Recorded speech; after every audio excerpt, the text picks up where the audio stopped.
Die families van 2 polisielede wat verlede week doodgeskiet is terwyl hulle aan diens was, sê minister Bekkie Cele maak leë beloftes.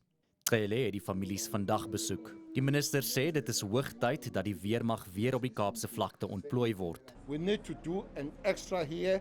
SANDF has not been called back, so let's sit down with the Minister of Defence and said maybe the President extend on those matters. Cele doen 'n beroep op Wes-Kaapse owerhede om meer te doen om die polisie by te staan.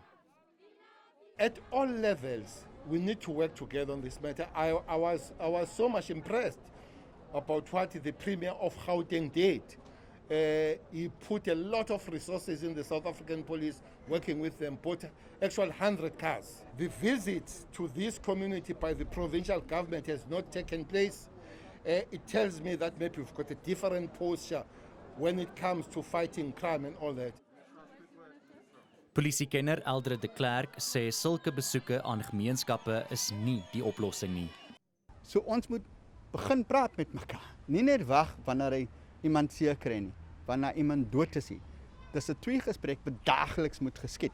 Jou plaaslike laadsrede moet daagliks, weekliks en maandeliks vergader saam met groepe, instansies en gemeenskappe, straat tot straat, familie tot familie, en seker maak dat die begroting van die staat aangewend word om die behoeftes van die gemeenskap aan te spreek.